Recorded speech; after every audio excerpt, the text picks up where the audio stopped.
Welcome to another episode of Policy and Profits. It is heading into Thanksgiving. We're very thankful and grateful here and celebrating with another episode. Look at some interest rates, look at the Janet Yellen resignation, and talk quickly about Mr. Bissent and the plan, tariffs, and the 333 plan. EJ Antoni, extraordinaire, puts the tea in turkey. How you doing, my friend? Anthony, the world's greatest trader. I am hanging in, my man. It's good to see you. Happy Thanksgiving to you and yours. A little premature, but happy Thanksgiving. Thank you very much. Very thankful this year. I have to share that my family and I say grace before every meal together. And since November 6th, I've ended grace with thank you, dear God, for President Trump. And I will continue to do that through Thanksgiving dinner tomorrow and for the foreseeable future. We've been critical, my friend, of Mr. Powell and Janet Yellen, and we had really good news recently. Janet Yellen has now decided to preemptively step down ahead of President Trump taking office, which in and of itself, to me, is a little curious that we see these scattered resignations of people getting ready for the house cleaning that will occur in January. Although Mr. Powell has demanded that he will not be leaving, but we'll see what happens with that. What do you think about Janet Yellen stepping down preemptively? Well, I think, Anthony, she's largely seeing what a lot of different market participants are seeing, which is that things are not heading in a good direction. You know, frankly, our federal finances are just an absolute mess. Things are falling apart. Interest on the debt is exploding. She has completely mismanaged the Treasury, especially issuance of debt. In other words, the maturity schedule of Treasuries. She has overly relied on short-term debt issuance as a way to really kind of reverse or counter what's been going on at the Fed, where she's been dumping these short-term securities onto the market at ever-increasing volumes. And that does a couple of things, not the least of which is it allows those securities to be traded more like cash than notes or bonds would be. So it has the effect of increasing liquidity. She's essentially added about $1 trillion of liquidity. At the same time, Powell has taken away about $1 trillion of liquidity. This has all been incredibly expensive. It's increased interest on the debt by about $100 billion a year because it's just a more expensive way of financing the debt. You know, let's not forget, she also had the opportunity to lock in a lot of 30-year bonds at virtually 0% interest. I mean, we could have saved even more interest on the debt just from that standpoint. But I digress. She has completely mismanaged things on that end. Whether it's the IRS, whether it's banking oversight, you name it, Janet Yellen, it's hard to find any part of her job that she has actually done well. So sorry, but good riddance.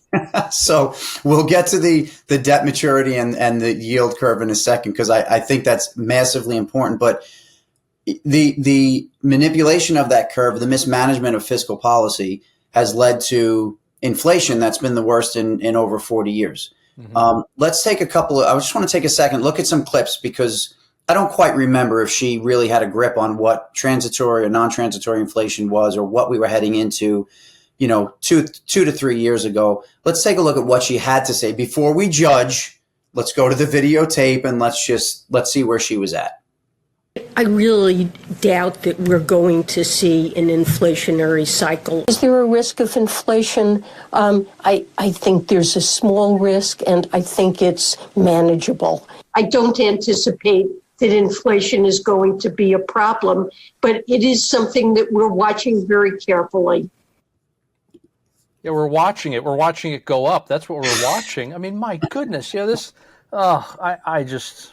there are no words. I mean, this woman, first she told us there was no inflation, and then it was, well, there's inflation, but it's just transitory, right? And then after it was no longer transitory, then somehow inflation was good for the economy, right? It meant things were improving. I mean, this woman will come up with any excuse she can to simply serve her political masters. And it really is a shame, Anthony, because years ago, you know, Janet Yellen was frankly revered in the economics community. You know, they thought of her as, you know, yes, an ivory tower academic, but at least a good academic who did good academic work. Yep. And frankly, she's just been exposed as a complete hack between her time at the Fed and now her time at the Treasury. Yep. Yep. So we fast forward to her answering the question on her misunderstanding of where we were at the time.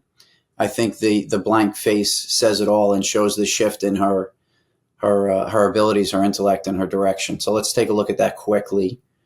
Because in 2021, you did say that inflation was transitory. Do you regret saying that now? I regret saying it was transitory. It has come down, but I think transitory means a few weeks or months to most people. So I have to say, first of all, when Fox Business is asking a question and actually has to laugh as he asks the question, you know how ridiculous the situation is. And I mean, have we ever, and this is a real question because have we ever seen inflation that lasted a few weeks? Am I wrong in listening to the details? The nuance of that answer is basically, I don't know what I'm saying. So she thought it might be transitory because it might last a few weeks or months. So is that even something does that make any sense to you at all? Or am I completely missing something? No, these people are just nuts. I mean, that's the bottom line. They were telling us that, the only reason prices are up is because of, supply chain disruptions. And as soon as all the kinks are worked out of those supply chains, prices are going to come back down. I mean, it wasn't even just that they were saying then inflation will stop. In other words, prices will stop going up. They asserted that prices were going to come back down, which obviously didn't happen. I mean, this was a lie, soup to nuts. And just everything out of these people's mouths has nothing to do with reality. It's just all political rhetoric, again, from beginning to end. Like always. So, according to Kamala Harris, the prices were rising because of corporate price gauging, as she said, had nothing to do with fiscal policy, had nothing to do with mismanagement. So misdirected, and I've called Powell and Yellen multiple times. They're social crusaders. Their mandates are absolutely their eye off the ball. They're not paying attention at all to their mandates or what they need to be paying attention to in order to serve this country and the citizens of the country. It's just a complete mismanagement. Part of the misdirection and part of why I think these people have gotten so off track, and we have a hit here as far as her speaking about where the money's going. We're printing money, we're borrowing money. What are we doing with it? Please, Ms. Yellen, explain what is so important. I've been to Ukraine, and I can tell you that the direct economic aid that we're providing to them is what enables them to fight this war. It keeps hospitals open, schools open, supports first responders. Without that, Ukraine would not be able to wage this war effectively. So we're printing money and sending it to Ukraine so that they can keep their schools and hospitals open to wage war. When we have schools and hospitals in the United States closing, we have facilities for lower income children, adults, homeless, veterans closing. We have North Carolinians who don't have a home this Thanksgiving, don't have food, don't have shelter, don't have heat, don't have clean water. Where's the government? We've printed all this money. We've put ourselves into a massive hole for Ukraine. I don't get it. What am I missing? Well, I think Ukraine is really just the vessel, right? Who did we do it for? Well, we really did it for the politicians. So, we spent all this money on weapons. So thank you, Lockheed, Raytheon, Leidos, the rest of them. So we basically gave all these handouts to defense contractors who then turn around and make very generous campaign contributions to politicians. And frankly, it's Democrats and Republicans, right? It's not simply one side. There is a military industrial complex. There's a corporate welfare complex. There's a regular welfare complex. All those things are very, very real. And there's tons of waste, fraud, and abuse throughout all of these different programs. And again, Ukraine is just yet another vessel to make that happen. I mean, we see the exact same thing with labor unions, right? Where the labor unions, all the membership, they pay these massive dues to the leadership, and the leadership makes very generous campaign contributions, mostly to Democrats, but some Republicans, who then turn around and write laws that are favorable to the unions. And then it's just a revolving door, right? The money's going through the washing machine, but it's always going to end up in political campaign coffers. Yep. And we all get hurt. We stand by, we go to work, we pay our taxes, and we all get hurt, whether we're paying taxes out of our paychecks or we're paying an inflation tax, which has been, I mean, the spike has been so extreme. It's killing everyone, regardless of your income level. So back to the debt maturity and the issuance, because this is pretty interesting to me. There's been a few different angles they've taken, right, as far as issuing debt and how they've manipulated or changed the maturities that they've issued to get to a desired result, which has not been a good result. We have the average debt maturity up on the screen. Go into this a little bit and educate me on this a little bit because I need it. What has changed here? This is the average debt maturity year 2000 to year 2024. We're going to roll into a few, but what's the beginning of this? What's the meaning of this, and how is this used as a tool? So this is looking at all of the debt that Treasury issues. So this is basically our national debt or federal debt.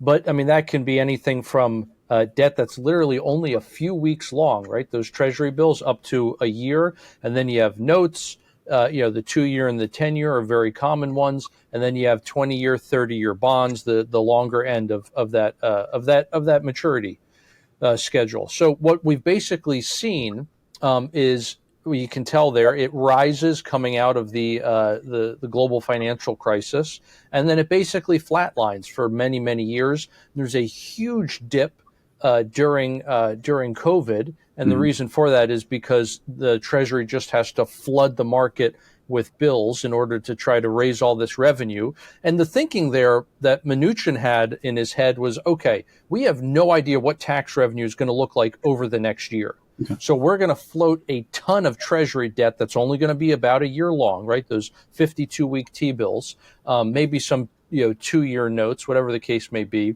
And then once we're through this year, they thought everything's going to be fine and there's nothing to worry about. We're going to be right back on schedule. And if we need to, we can refinance debt that's not paid off at that time. That is why, by the way, when Biden and Harris take office, the Treasury's cash account has something like 1.6 or 1.8, I think it is, trillion dollars in it. So Mnuchin essentially issued an extra $1 trillion of debt because they weren't sure what tax revenue was going to look like. Now, it turns out virtually none of that was needed. And so as soon as Biden got into office, they blew through all of that, plus they went on a borrowing spree and spent even more. So that's why you see that big dip right around the time of COVID, around 2020. It then goes back up to normal, but then continues rising. And the reason for that is because, again, Yellen was just overly continuing to rely on that short-term debt issuance. Now, the reason it comes down and approaches what looks like a somewhat normal level, why we get back to that about pre-pandemic level, is because Yellen has also been loading up on the 30-year bonds. That, by the way, is one of the reasons why the last couple months, even though the Fed reduced interest rates, mortgage interest rates went up. It's because you're competing now. If you're trying to borrow money at a 30-year term, you're essentially competing with Yellen, who's also borrowing tons and tons of money on that for that same duration. And so there's a direct link there between those interest rates. So it's come down not because we're borrowing less on the short term, but because now we're borrowing more on the long term. But they are still trying to manipulate rates insofar as they're still not issuing what would be considered a normal amount of 10-year notes. And the reason there is because the 10-year note is tied to a lot of other interest rates in the private economy. So to make a long story endless here, they're basically trying to make it look like things are normal when they're really not. And one of the very, very troubling side effects is that we're very much in the drinking stage right now. And the hangover comes when you try to unwind all of this and when you try to return us to normal. And that's what the next Treasury Secretary is going to have to do. And really, they're going to have to work, I think, hand in glove with the Fed to make this happen as smoothly as possible. But I don't think you're going to get any cooperation, quite frankly, from Powell because of the animosity between him and Trump. Yeah, which is, again, a shame that people allow people in either elected office or assigned office, government positions where they're actually controlling policy top down. They let politics get in the way of what's best for the country and for us. And when you say, I just want to be clear here, upper right, where we say Janet Yellen's relying heavily on the 30-year and borrowing money at that 30-year maturity, that essentially is saying she's selling 30-year debt. So by selling that debt, she's actually, the investors who are buying debt or loaning money to the government are demanding a higher interest rate on that 30-year term. Is that correct? Right, exactly. So at the same time that she's making it more difficult for potential home buyers by borrowing at 30-year terms, you also have the Fed selling off, or I should say, allowing to run off its mortgage-backed security holdings. They slowed the rate at which they were selling off Treasury debt back in, I think it was June. They did not slow the rate of decrease for mortgage-backed securities. Okay. So they're basically allowing that market to take the brunt of the quantitative tightening while reducing the runoff for treasuries. In other words, try to give Yellen more breathing room. So not only do you have Yellen putting pressure on the loanable funds market for mortgages, but at the same time, you're reducing demand for the asset, for that tradable asset, the derivative, the derivative whose underlying asset is the mortgages themselves. So it's really a double whammy. And again, helps explain why, despite the Fed reducing the Fed funds rate, you're seeing mortgage interest rates go back up. Got it. If we look at the distribution of maturities, I think it's a good visual, and the next chart's actually better than this one, in my view, to see kind of where we are as far as maturities. But distribution of maturities here from 2010 to 2024, we can see those blips in the right around COVID, and heading through 2022, 2023. Anything here expected, or what kind of are we looking at as we move forward through this? So I think we're going to see that bottom portion, the darker shade of blue, in the coming years have to come back down. Now, again, this is going to be painful because it'll have very similar to effects to the Fed taking a bunch of liquidity out of the system. This goes back to this idea that whoever the Fed chair is and whoever the Treasury Secretary is, looks like it's going to be Scott Bessent. They really need to work hand in glove to make this as smooth as possible. So you're going to see that darker blue portion come back down. That's the 10-year and longer, right? The bottom portion, sorry, that dark blue, the bottom. So that's within 1 year. That's all T-bills. That's just T-bills. Okay. And then you're going to have to see that green portion grow. That's going to include your 10-year note. Okay. Again, this is going to be painful, reverting us back to normal, but it's part of what needs to happen.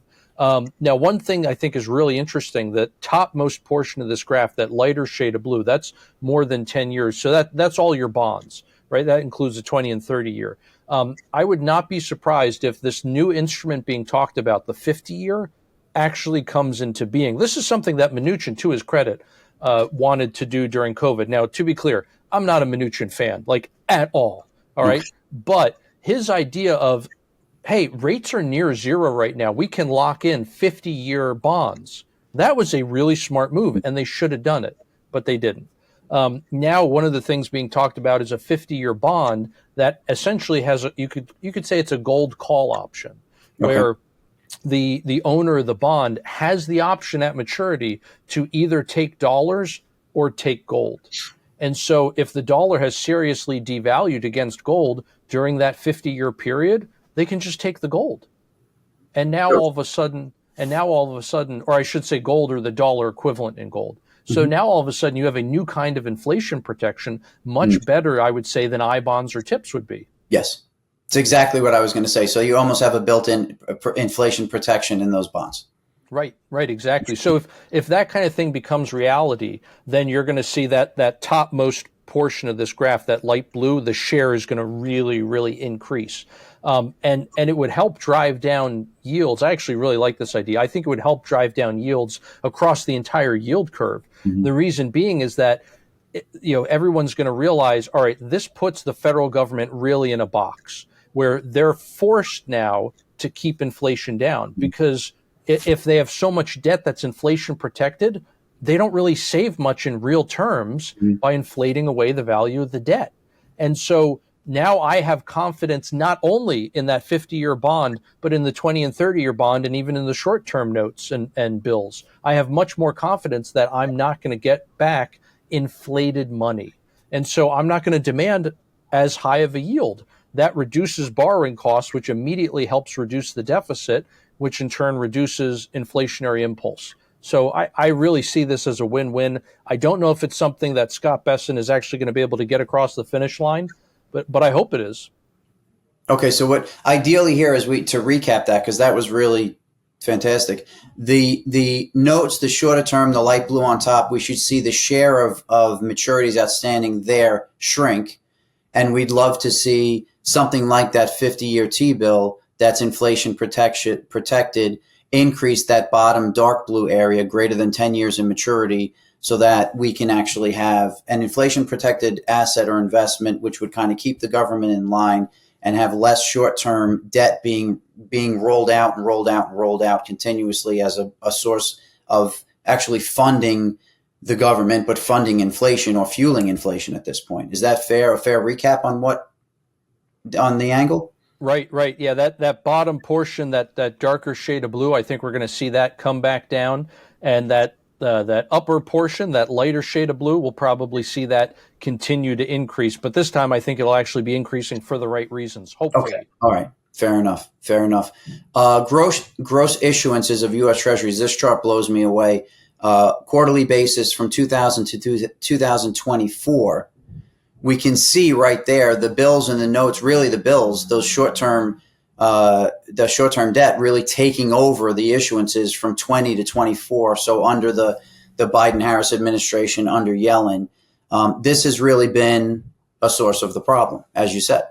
Right. And this helps illustrate even better, I think, than the last chart, because in that last chart, that bottom portion, you lose the fact that much of that debt has to be issued multiple times a year, because it's only the longest of the T-bills that last an entire year. I mean, some of these things are literally only a few weeks until maturity. Yeah. So what this shows you here, the gross issuance, is that the bills have to be issued many, many times over the course of the same year in order to cover that entire year's worth of debt.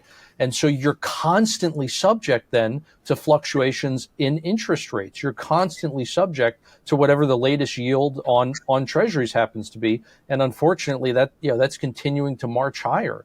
And again, that's despite the Federal Reserve cutting interest rates, despite the Fed trying to throw more liquidity into the system, draining reverse repos and all other kinds of different mechanisms they're using to try to get money into Janet Yellen's hands as fast as possible. I mean, it really speaks to the fact that we are just spending so much money that we don't have, that even the Fed, who has a money printer, is having trouble keeping up. And again, this chart shows that this one-time, what was supposed to be a one-time emergency, of which we would never see the likes again, 2020, right? That first or second quarter there, we're right back, and it's what, 4 years later?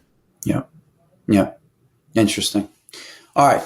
Well, we have a lot of discussion, and this is all really rolls right up into inflation and the inflationary conversation. Hopefully, as we move through with the new administration, we start to get back on track. We have some pain ahead, which we know, but we get back on track. President Trump has recently been touting and out on the tariff, pounding the tariff table, shall we say. And there's been a lot of discussion back and forth about it. A lot of it, in my opinion, has gone on in a vacuum, and it's been a lot of negative fear-mongering on the side, again, of the media and the Democrats, as far as how bad it's going to be for inflation, how bad it will be for the U.S. consumer, them not looking in the mirror and admitting or acknowledging what they've actually done to destroy the American consumer and to spike inflation. Bessent is going to be, or it looks like he's going to be, the Treasury Secretary, a fan of supporting the tariff moves by Trump, a fan of tariffs as a tool, also has a 333 plan in place. But when we talk about tariffs, the 333 plan is interesting to me. It's reducing the deficit by 3%, or national debt by 3%, over by 2028. Correct me if I'm wrong there, EJ. I think it's getting the deficit down to 3% of GDP. I think. I mean, and then That's that in right. turn Yes, yes, obviously yes, will yes. Down to 3% of slow the GDP. rate of growth in the debt. Yes, to 2028. Supporting GDP growth at 3%, and then increasing oil production in the U.S. by 3 million barrels per day. Fantastic plan. We keep rotating around into this tariffs conversation. And I think we have a clip of President Trump, and I'd love your feedback on that to close up and wrap today. Trump actually put out very well heading into the 2016 election his view of tariffs and how you get those to work for you. So let's take a look at that, and I'd love to see your opinion on his view. And somebody said, well, what would you do? What can you do? So easy. I'd drop a 25% tax on China. And I said to somebody that is really the messenger. The messenger is important. I could have one man say, we're going to tax you 25%. And I could say another, listen, you motherfuckers, we're going to tax you 25%. So that was over a decade ago. That wasn't even like Trump during the first campaign. This is before, before he ever announced, before he even considered. This was before Obama made fun of him at that one dinner. I mean, like, oh, sweet irony, right? It was literally Obama making fun of Trump at a dinner one night that got us to where we are today. Listen, you could listen to Trump in the mid 80s. He had the same message. It was the same messaging. He has not changed. You can say whatever you want, but his views have not changed. The 333 plan is interesting. It's a step forward. It's the right direction. I really would like to know, what do you think of tariffs and his approach on tariffs? We had a lot of conversation yesterday heading into the open about the increase in tariffs on, in particular, Canada and Mexico, along with China. Right. Where are we? What do you think? What do you think the results of this will be? What do you think President Trump's true approach will be? Well, I think his approach is to basically use the American consumer's purchasing power as to wield that like a weapon on the world stage in order to get a better deal for American industry, for American exporters. Everything from a factory to a farm and everything in between. Look, at the end of the day, we still have all kinds of tariff and non-tariff barriers in place around the world that were first established post-World War II, essentially to try to help different parts of the world recover at the expense of America. Why on earth is any of that still in place, especially when many of our former allies are now enemies? Yeah. And look, at the end of the day, I don't even think, Anthony, it matters whether we're dealing with a friend or foe here. This is about America first. I don't care if you're our enemy, again, or if you're our ally. It is America first, period, full stop. We should be trying to negotiate and get the best deal we can for Americans, not for the Mexicans, not for the Chinese, not for the Canadians, not for the Russians or anybody else. I mean, that's just how I approach the issue philosophically, I guess you could say. From an economic standpoint, though, I think it's fair to say I break with a lot of economists in that I think they're hypocrites when they talk about so-called free trade, because what they really mean is free international trade. Mm-hmm. They're okay with not having free domestic trade. That's why we have an income tax. That's why we have a sales tax. That's why we have all kinds of different tax and non-tax costs, you could say, imposed by the government when we're dealing with domestic transactions. Mm-hmm. Why are we favoring, that's effectively what we're doing, why are we favoring the international transactions when we're okay with causing tons of economic harm to the domestic transactions? It doesn't make any sense. If you're going to tax all of it and tax it all at the exact same rate in the same way. This is also, by the way, why a lot of people now are talking about a BAT, border adjustment tax, where they effectively want to correct for all these different inequities within our own tax code, where we literally are going to tax you less if you up and move your factory to Mexico, make the exact same thing there, and then send it, import it here into the United States. I mean, it's insane. But again, that's the way our own tax code is structured. So I am all for making changes to that tax code, which will not reward people for that corporate inversion, but instead penalize them for it. Again, this is about America first. Look, it's not that we hate foreigners. It's just that we love Americans more at the end of the day. That's what it's really about. And Trump understands both, I think, that philosophy and the economics of it, as well as the fact that when we're talking about Mexico and Canada, you're talking about a pretty small portion of American exports go to either of those countries. Mm-hmm. Conversely, Trump is targeting countries where 70, 80, or 90% of their exports come here to the United States. And so if you crush those export markets with tariffs, you will decimate those nations' economies. Conversely, it's not going to do that much harm to the American consumer. And if they try retaliating, again, not much of our stuff goes to those countries, so it's not even much harm to American exporters. And if you really want to play this game of chicken, you go right ahead. Yeah. We will win it, again, because the numbers are just so heavily on America's side. And Trump knows it. Yeah. Yeah, I mean, simply, well said, as always. And simply put, we have a big stick. We need to start to swing it. And we need to swing it for the benefit of America. It's America first is the policy. That's the path we need to be on. And if you don't want to help, then get out of the way because we're coming through. And that's the way this needs to be. I truly see the evolution here, and I've said this before, as the second coming of American exceptionalism. The planet, whether we're talking about economically or politically, or we are in need of a leader. Right now, the United States has stepped back due to very poor leadership. It's created a massive power vacuum, and everything's out of order. We need, as we did coming out of World War II or finishing World War II, America needs to lead, and we have a big stick. We need to swing it. And if you don't like it, like you said, step to the side. We're coming through. And I think that's President Trump's view. You said it much more eloquently than I just did, but in my terms, if you're not going to help, don't hurt. Just get out of the way because we're coming through. We're back, baby. That's where we are. It's the freight train theory, get on board, get out of the way, or get run over. That's it. I love it. I love it. EJ, have a great Thanksgiving. Thank you again, my friend. Always a pleasure. Happy Thanksgiving to you and yours, Anthony. Talk soon.